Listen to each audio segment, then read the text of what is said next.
Alice in Borderland का season 3 Netflix पर आ चुका है और आज हम इसी के ऊपर बात करेंगे। हाय, मैं हूँ रितेश और आप देख रहे हैं बिंज वॉचर। अब अगर बेसिक सा मैं आपको फीडबैक दूँ तो एकदम ही बकवास हॉरिबल शो है, हॉरिबल सीज़न है। पहले के 2 सीज़न बहुत ही अच्छे थे एंड ये सीज़न 3 जो इन्होंने रिलीज़ किया है बिल्कुल टाइम वेस्ट है। मतलब जो शो के एलिमेंट्स, जो शो के रूल्स इन्होंने अब तक एस्टैब्लिश किए थे, उसके टोटली अगेंस्ट चले गए हैं, राइट। इवन कैरेक्टर्स हैं जो वो भी सीजन 2 तक जो कैरेक्टर थे, जो उनके एटीट्यूड था, जो एप्टीट्यूड था, जो बिहेवियर था, वो यहाँ पे कुछ कैरेक्टर्स का बदल ही दिया है टोटली रैंडमली। कुछ मतलब लॉजिक ही नहीं बनता। अब अगर जो शो जिसके ऊपर से बना है, जो मांगा कॉमिक्स है उसके ऊपर से ये शो बना था एंड सीजन 2 तक उन्होंने अपनी कहानी खत्म कर दी थी, राइट। मतलब जो कॉमिक्स के हिसाब से था वो सीजन 2 तक खत्म हो गया था, तो सीजन 3 एग्जिस्ट करने का कोई मतलब नहीं बनता, क्योंकि उनके पास इतना कंटेंट नहीं है जहाँ से वो लिख सके एंड बना सके। बट क्योंकि ये शो इतना अच्छा चला था तो नेटफ्लिक्स को सीज़न 3 बनाना था, बेसिकली देखना था। वो इंटरेस्ट देखना चाहते थे कि भाई अगर शो सीज़न 2 अच्छा चलता है तो हम सीज़न 3 बनाएंगे। एंड इसीलिए उन्होंने सीज़न 2 के लास्ट के कुछ शॉट्स में हमें जोकर कार्ड दिखाया था कि भाई अभी एक गेम और बाकी है जोकर की, राइट। एंड देन फिर कहानी ख़त्म हो जाती है एंड 2-2.5 साल बाद अब ये सीज़न 3 आता है। अब अगर कहानी की बात करें तो सीज़न 2 के एंड में उसागी एंड अरिसु, अब ये लोग उस दुनिया से, मतलब जो गेम की दुनिया है, राइट, वहाँ से वापस अपनी दुनिया में आ गए थे एंड उनको पता चला था कि भाई जो उल्का गिरी थी टोक्यो पर, राइट, उसके बाद ये सारे लोग हॉस्पिटलाइज हो गए थे किसी कारण। मतलब जो उनके ऊपर, मतलब उल्का गिरने से जो उनको नुकसान हुआ था, जो लगा था, राइट। एंड देन जब वो जागते हैं तब उसागी एंड अरिसु नेचुरल वे में मिलते हैं, क्योंकि दोनों जन हॉस्पिटल में होते हैं।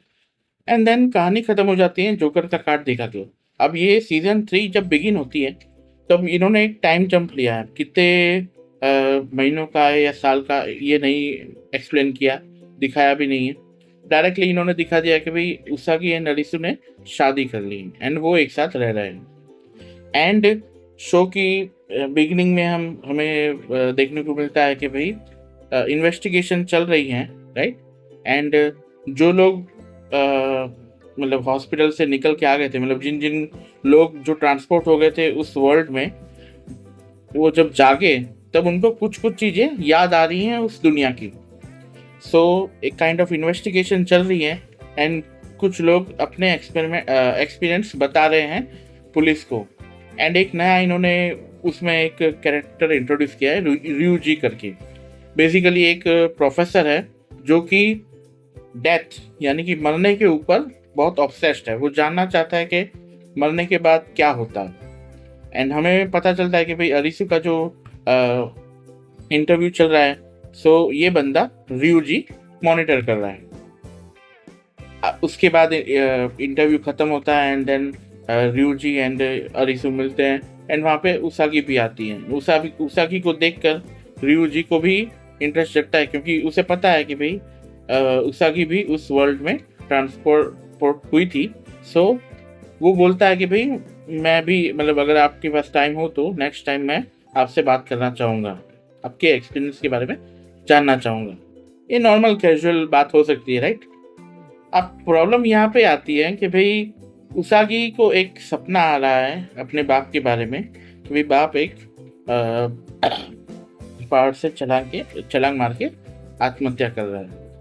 एंड वो उसागी को पलट के एक बार देखता है एंड देन छलांग मार लेता है। अब ये सपना उसे परेशान कर रहा है। हमने उसागी का जो कैरेक्टर देखा था वो इंडिपेंडेंट कैरेक्टर था, राइट। सोचने वाला, समझने वाला एंड उसके ऊपर फटाफट एक्शन लेने वाला एक ये कैरेक्टर था। अब इसमें कोई, मतलब कैरेक्टर ही पूरा बदल दिया है। अब वो इमोशनली कह सकते हैं इन्वेस्टेड कैरेक्टर है। अपने पति जो जिसके साथ वो रह रही है उसके साथ ये बातें शेयर नहीं करती, एंड ये प्रोफेसर जो उसे कल मिला है उसके साथ शेयर करती है। एंड प्रोफेसर बोलता है कि भाई मैं तुझे वापस उस दुनिया में लेके जा सकता हूँ एंड तेरे बाप से मिलवा सकता हूँ। पता नहीं क्या रही उनके बीच में बात होती है एंड वो दोनों चले जाते हैं। कोई लॉजिक नहीं बनता। अब जब ये अरिसु को पता चलता है कि भाई उसकी वाइफ का एक्सीडेंट हो गया है एंड वो कोमा में चली गई है। बेसिकली ये दोनों जन, प्रोफेसर एंड उसागी, दोनों जन को किसी वजह से कुछ लगता है एंड ये दोनों जन कोमा में चले जाते हैं एंड ये लोग दोनों ट्रांसफर हो जाते हैं उस दुनिया में। अब सीजन 1 एंड 2 में जो एन कैरेक्टर इन्होंने इंट्रोड्यूस करी थी वो आती है एंड रेंडमली अपीयर हो जाती है एंड अरिसु को बोलते हैं कि ये दोनों उस दुनिया में चले गए हैं एंड अगर तुझे वापस लाना है तो तुझे वापस जाना पड़ेगा। एंड वो जाने के लिए ये ड्रग है वो तू ले लेगा, तू 2 मिनट के लिए मर जाएगा एंड देन तू वहाँ पे जाके लेके आ सकता है, बट 2 मिनट के अंदर तेरे को लाना है। अब यहाँ पे एक्सप्लेनेशन आता है इनका कि भाई वो जो दुनिया है वहाँ पे टाइम थोड़ा डिफरेंटली वर्क करता है। मतलब वहाँ पे आप 2 साल क्यों ना बिता लो, यहाँ पे शायद 2 मिनट भी ना बीते हो। कोई लॉजिक, कोई एक्सप्लेनेशन नहीं, ये इन्होंने डाल दिया। ये पहले के 2 सीजन में जो हमने देखा उसके साथ कोई बनता ही नहीं, कुछ लॉजिक नहीं। फिर जो ये ryuji का कैरेक्टर है एकदम वीक कैरेक्टर बताया, मतलब विलन काइंड ऑफ दिखाया कि भाई उसका मोटिवेशन ये है कि भाई वो उसागी को वहाँ पे लेके जा सकता है क्योंकि जो गेमर्स मतलब गेम मेकर्स हैं जो उस दुनिया के, उस उनमें से एक ने इसको बताया है कि भाई अगर तू अरिसु को यहाँ पे लेके आ सकता है तो तुझे जो चाहिए वो मिलेगा। जो चाहिए इन द सेंस डेथ क्या है उसमें, इसके बाद क्या होता है, ये सारी नॉलेज तुझे मिल जाएगी। इसलिए उसका मोटिवेशन ये होता है कि भाई उसागी को लेके जाता हूँ तो पीछे पीछे अरिसु आ जाएगा। अब ये जो गेम मेकर्स हैं ये क्यों चाहते हैं अरिसु को, क्योंकि अरिसु ने पिछले 2 सीजन में सारी गेम्स खेली थी एंड जीती थी, राइट। इसलिए उनको एक ऐसा कंपटीटर चाहिए जो अच्छे से गेम खेल के जीत सके एंड उसके लिए वो चैलेंजिंग गेम्स वगैरह बना सके। गेम मेकर का यही इंटेंशन है। एंड गेम मेकर कौन थे, जो सीजन 2 के अंत में जिन्होंने इस दुनिया की सिटीजनशिप एक्सेप्ट करी थी, मतलब गेम की दुनिया की सिटीजनशिप एक्सेप्ट करी थी, उन लोगों को उन्होंने गेम मेकर बता दिया। उसमें से 2 लोग थे, राइट। 2 में से एक ही बंदा है जो इसमें मेन एंटागोनिस्ट कह सकते हैं, बाकी जो दूसरा है वो तो सिर्फ खाली एक कैजुअल कन्वर्सेशन के लिए यूज़ किया है। उसका कोई मोटिवेशन नहीं है, उसने क्या गेम बनाई है कोई फर्क नहीं पड़ता, एंड इसने भी कौन सी गेम बनाई है वो भी कोई फर्क नहीं पड़ता। मतलब कोई एक्सप्लेनेशन नहीं दिया है, क्या लॉजिक है नहीं कुछ बताया। सो ये सारे पॉइंट्स के अगर हम ध्यान में रखो तो लगता है कि भाई बहुत ही एक तो फास्ट कर दिया इन्होंने काम कि भाई फटाफट सीजन 3 की स्टोरी लिख दो और शूट करके ख़त्म करो। कोई मतलब जो स्क्रिप्ट है, स्टोरी है, उसके ऊपर काम नहीं किया, प्रॉपरली इन्होंने नहीं बताई। अब मेजर जो सेकंड पॉइंट जो मुझे प्रॉब्लमेटिक लगता है इसके लिए वो ये कि भाई सीजन 2 में काफ़ी सारे लोग जिंदा बच गए थे, राइट। वो कैरेक्टर्स इन्होंने यहाँ पे एज अ टोकन सीजन ये 3 के लास्ट एपिसोड के 5-10 मिनट में उनको एज अ इंटरव्यूई ला दिया है। मतलब वो अरिसु से बात कर रहे हैं, अरिसु के साथ अपना एक्सपीरियंस शेयर कर रहे हैं, उसके लिए ही इन्होंने लाया है as a token. Kind of हमारी जो एक्सपेक्टेशन थी उसके साथ खेलने के लिए इनको लाया है। बाकी सीजन 3 में इनको ला सकते थे, राइट, उसी स्टोरी पे कंटिन्यू कर सकते थे कि भाई सीजन 2 खत्म हुई है, कुछ लोग जिंदा बच गए हैं एंड अब सीजन 3 में गेम मेकर का जो मेजर फोकस था कि भाई अरिसु को लाओ, तो अरिसु को लाने के लिए बाकी सबको भी लाया जा सकता था एंड देन उनके साथ वापस नई गेम्स खिलवा के आगे बढ़ सकती थी स्टोरी। बट वो नहीं किया। दूसरा पॉइंट कि भाई लाने के बाद जो इन्होंने गेम्स क्रिएट करी हैं इस सीज़न में, वो गेम्स भी इतनी मज़ेदार नहीं है। इवन आपने आपने नोटिस किया होगा कि भाई फर्स्ट दोनों ही सीज़न में जो गेम्स वगैरह आई, वो गेम्स शुरू होने से पहले एक काइंड ऑफ कुछ मोमेंट्स थे, कुछ सीन्स थे जहाँ पे लोग कम्युनिकेट कर रहे हैं उस गेम्स के बारे में, अपनी डर बता रहे हैं, राइट। एक थ्रेट लेवल हमें फील करवा रहे हैं यूजर अपने व्यूअर को कि भाई क्या होने वाला है, राइट। यहाँ पर ऐसा कुछ नहीं है, फटाफट गेम्स आ रहे हैं एंड मतलब गेम्स एज ए बैकड्रॉप ली गई है यहाँ पर ये इन्होंने 6 ही एपिसोड थे, राइट। तो 6 एपिसोड यानी कि एक घंटे का एपिसोड गिने तो 6 घंटे में बहुत कुछ दिखा सकते थे डेफिनेटली, बट उन्होंने ऐसा नहीं किया। गेम्स एज ए बैकड्रॉप रखा है एंड जो इनकी स्टोरी थी उसी के ऊपर इन्होंने फोकस किया है। कुछ हैं गेम्स अगर देखा जाए तो एक दो गेम्स अच्छी थी, जैसे कि फर्स्ट गेम थी ओल्ड मेट वाली, वो अच्छी थी। फॉर्चून ठीक थी, राइट। ज़ोंबी गेम मतलब कह सकते हैं कि भाई ह्यूमन टेंडेंसी एंड बिहेवियर उसके ऊपर एनालिसिस करने वाली गेम थी, बट ठीक है। फिर लेज़र तो एकदम हम्बक बताई गेम थी। अब ये रियू जी की कैरेक्टर की मैं बात करूं तो ये बंदा अपाहिज है, राइट। पैर से मतलब दोनों पैर इसकी काम नहीं करते। इवन इसको खड़ा भी होना होता तो पैर अपने हाथ से पकड़ के बाहर अपनी व्हील चेयर से बाहर निकलता है एंड देन फिर व्हील चेयर के ऊपर हाथ से दबा के खड़ा होता है। मतलब इसका जो फिजिकल स्ट्रेंथ है वो अपर बॉडी पे है, मतलब खास करके हाथ पे। इवन एक शॉट में हमें दिखाया भी है कि भाई वो पुलअप्स कर रहा है, राइट। सो ये एस्टैब्लिश हो जाता है कि भाई हाथ के अंदर पावर है, पैर के अंदर कोई पावर नहीं है इसके। अब लेज़र वाले गेम में आप सोचो कैसे इन्होंने इसको जिंदा रखा, ये मर जाना चाहिए था। लेज़र आपको आपके ऊपर आ रही है, मतलब बहुत स्पीड से बड़ी बड़ी लेज़र्स आपके सामने आ रही है एंड आपको इन लेज़र्स को छूने नहीं देना, उससे बचना है। अगर आप लेज़र ने छू लिया तो आप कट जाओगे, मर जाओगे। अब ये बंदा with a wheel chair, right, घूम रहा है एंड एक शॉट में व्हील चेयर से गिर जाता है, बराबर, पूरा फ्लैट ज़मीन पे लेटा हुआ है एंड लेज़र आ रही एकदम पास से होके जा रही है एंड ये बंदा जंप करता है, मतलब जैसे अपनी बॉडी को हम कैसे उठाते हैं सोते हुए। अब ये बंदे के पैर में पावर नहीं है, राइट। इसको पैर को अपनी व्हील चेयर से भी निकालने के लिए पैर को पकड़ना पड़ता है, राइट। फिर जाके वो पैर उसका हिलेगा एंड बाहर निकलेगा व्हील चेयर से। बट यहाँ पर ये बंदा लेटा हुआ है एंड लेज़र आ रही है एंड ये जंप कर लेता है विद पैर, मतलब पैर के साथ वो जंप करता है, सब कुछ बच जाता है इसका लेज़र से। क्या लॉजिक है, मतलब ये बंदा इस वर्ल्ड में, ठीक है, आपको जाने के लिए एक मोटिवेशन देने के लिए, एक चैलेंजिंग चीज दिखाने के लिए आप लेके जाओ, चलो।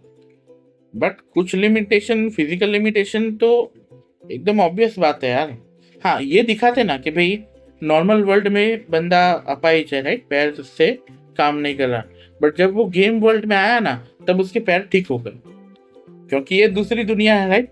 सो वो बिलीवेबल लगता है कि भाई यहाँ पे ये बंदा, इसके पैर काम नहीं कर रहे, बट गेम वर्ल्ड के अंदर आने के बाद इसके पैर काम करने लगे, तो एकदम बिलीवेबल लगता है। मतलब और इवन इसके जो मोटिवेशंस थे वो जस्टिफाइबल लगते कि भाई इसको इस दुनिया में रहना है, उसागी को पकड़ के रखना है एंड ताकि अरिसु इस दुनिया में रहे। क्यों? क्योंकि इसके पास एक मोटिवेशन है, एक लक्ष्य है कि भाई मुझे इस दुनिया में रहूंगा तो मेरे पैर काम कर रहे हैं, राइट, मैं चल फिर सकता हूँ, है ना। तो वो लगता भी कि भाई हाँ ये यहाँ पे रहेगा तो बेटर रहेगा, तो जस्टिफाइबल लगता है। इवन बाकी सारी गेम्स खेलता और बच के निकलता अंत तक तो जस्टिफाइबल लगता है। अब ये बंदा सारी की सारी गेम्स में बच के निकल जाता है विदाउट पैर नहीं है। लास्ट गेम खत्म होने के बाद जो गेम क्रिएटर है, राइट, वो एक आंधी लेके आ जाता है, राइट, बहुत बड़ी सुनामी वाली आंधी।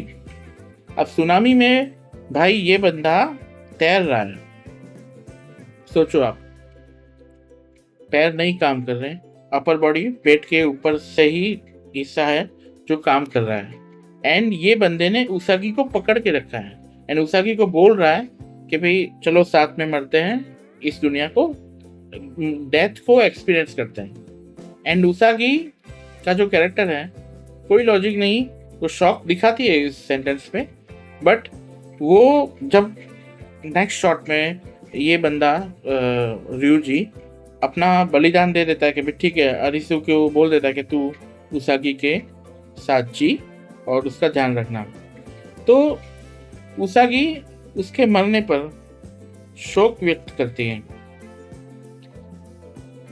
सोचो, जो बंदी पहले 2 सीजन में बाप के मरने के ऊपर ज़्यादा इमोशन नहीं दिखाया था, गेम्स पे फोकस था, जीतने पे फोकस था, लोगों को बचाने में फोकस था, यहाँ पर टोटली उल्टा है कैरेक्टर। मतलब कह सकते हैं कि भाई इसका कोई इनपुट नहीं है। इवन ये जो गेम्स वगैरह खेले ना, इसमें भी इसका कोई इनपुट नहीं था।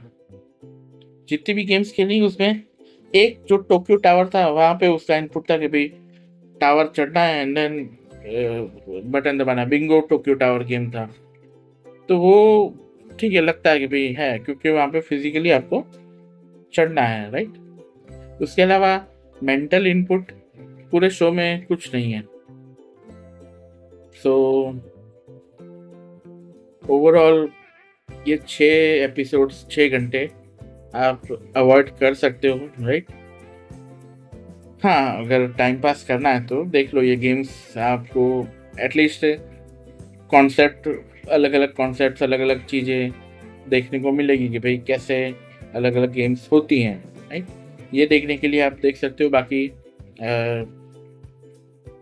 मज़ेदार नहीं। इवन सबसे ज़्यादा बुरा मुझे ये लगा कि भाई सीजन 2 के एंड में कुछ कैरेक्टर मर जाते हैं, राइट, जो इनकी टीम में होते हैं। मतलब इनकी टीम इन द सेंस जो साथ में मिलकर लड़ रहे होते हैं, राइट। जैसे कि एन, राइट, जैसे कि कुइना। इन दोनों लोगों को इतनी गोलियां लगती हैं कि ये बचने नहीं चाहिए थे, राइट, मर जाने चाहिए थे। बट यहाँ पे इन्होंने सीजन 3 के एंड के लास्ट एपिसोड में 5-10 मिनट में ला दी। इवन एन का जो कैरेक्टर है वो तो सेकेंड एपिसोड में ही आ जाता है अरिसु की हेल्प करने के लिए, कैसे पता नहीं। अब ये दोनों लोगों को लेके आए हो, और जो सीजन 1 के फर्स्ट एपिसोड यानी कि अरिसु के जो दोस्त हैं उनको नहीं लेके आए। ये इतना बुरा लगता है। मतलब वो जो सीजन 1 का पहला एपिसोड आप याद करिए, वो जो शॉट है कि भाई अरिसु अपने घर से बाप की डांट से, भाई के ताने से गुस्से होके निकलता है घर से, एंड देन यहाँ पर उसका एक दोस्त, मैं नाम भूल गया हूँ दोनों दोस्तों का, एक दोस्त ऑफिस से निकल रहा है, अपनी माँ को पैसे दे के आ रहा है, एंड एक दोस्त अपने बार जहाँ पे वो काम करता है वो अपने बॉस को मार के आ रहा है, राइट। अब ये तीनों दोस्त चल के आ रहे हैं, एंड देन जो स्टेशन है, स्टेशन का नाम मैं भूल गया बेसिकली, जहाँ पे से ये पूरा इवेंट शुरू होता है, सीक्वेंस शुरू होती है, वहाँ तक वो लोग चल के आ रहे हैं एंड मोबाइल पे चैट कर रहे हैं। तो वो जो शॉट है और वो जो बैकग्राउंड म्यूजिक है, राइट, वो आप सोचो, वो इतना अच्छा लगता है। मतलब और इवन पहुंचने के बाद भी उनकी जो गाड़ी दोस्ती दिखाई है, राइट, वो अच्छी लगती है। एंड इवन जो उन तीनों के जो एस्पिरेशंस है, मोटिवेशंस है, वो देख के अच्छा लगता है। जब वो गेम वर्ल्ड में ट्रांसपोर्ट होते हैं तो भी काइंड ऑफ साथ में रह के वो लोग लड़ रहे हैं, अच्छा लगता है। मतलब वो कुछ तीसरी या चौथी गेम में वो 2 दोस्त मर जाते हैं, राइट। बट अभी अगर आप बाकी सारे कैरेक्टर्स को लेके आ रहे हो तो यार उन दोनों का क्या होगा? अब या तो मतलब वो दोनों लोग एज एन एक्टर किसी और प्रोजेक्ट में होंगे, राइट, उनकी डेट्स वगैरह नहीं मिली होगी, तो बट कुछ ना कुछ तो दिखाते हैं, उनका रेफरेंस तो देते हैं कि भाई वो बंदे भी यहाँ पे जिंदा हैं, राइट, एंड देन वो जी रहे हैं, किसी वजह से बिजी है अपनी लाइफ में। एटलीस्ट ये एक डायलॉग बोल के भी हमें बता दिया होता तो भी अच्छा लगता, बट नहीं। ये मतलब कह रहा हूँ ना कि भाई फर्स्ट एंड सेकंड सीजन जो थी वो थी, अब ये जो 3 है वो खाली नाम में एलिस इन बॉर्डरलैंड रखा है, बाकी ओरिजिनल जो थी उससे कोई लेना देना नहीं है। एक कैरेक्टर खाली रिपीट हुआ है रिसु का, बस, इसके अलावा कुछ नहीं, सब कुछ टोटली डिफरेंट है। और वो है भी, क्योंकि जो ओरिजिनल कंटेंट था कॉमिक्स का वो सीजन 2 तक इन्होंने यूज़ कर लिया था। अब सीजन 3 पूरी की पूरी डायरेक्टर एंड जो राइटर हैं उन्होंने खुद अपने हिसाब से, अपने मन से, अपने दिमाग से कैलकुलेट करके लिखी है कि भाई ये ऐसा वर्ल्ड है तो इसका एक कंक्लूजन हम इस तरह से लिख सकते हैं। प्लस ये जो वर्ल्ड है क्यों एग्जिस्ट कर रहा है उसका मोटिवेशन इन्होंने नहीं दिया, एंड तक नहीं दिया, बस ये एग्जिस्ट करता है एंड ऐसा मतलब दिया बताया कि भाई मरने के बाद आप यहाँ पे आते हो एंड देन यहाँ पे क्या, कुछ नहीं, क्यों आते हो आप, और कुछ लोग मरने के बाद नहीं, मरने के पहले ही क्यों आ जाते हैं। प्लस एक लास्ट एपिसोड में एक वॉचमैन का कैरेक्टर, गेटकीपर का कैरेक्टर इंट्रोड्यूस किया, क्यों किया पता नहीं, क्या रीजन था नहीं पता, उसको लाने का क्या मतलब है। कैन वटानाबे ने वो कैरेक्टर प्ले किया है, ठीक है, अभी बड़ा एक्टर ले लिया सो दिखाने के लिए, एंड वो बड़े एक्टर को भी एक बड़ी शो में आने का मौका मिला इसलिए आ गया, दैट्स इट। मतलब ये वर्ल्ड क्यों एग्जिस्ट कर रहा है, राइट।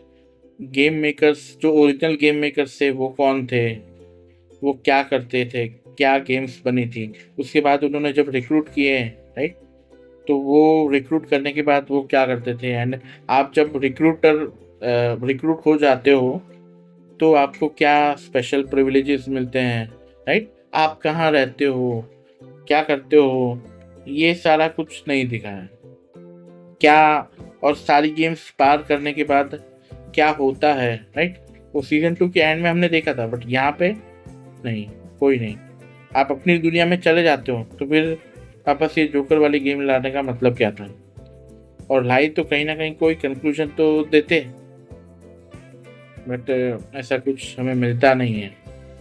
सो मेरी ये रेंट पहली रेंट है मेरे चैनल की, अभी ख़त्म होती है। आप अपने बलबूते पे अपने डिसीजन ले सकते हो, आपको अपने 6 घंटे इन्वेस्ट करने हैं, बिगाड़ने हैं, राइट, आपके ऊपर है। So that's it for this video, thank you.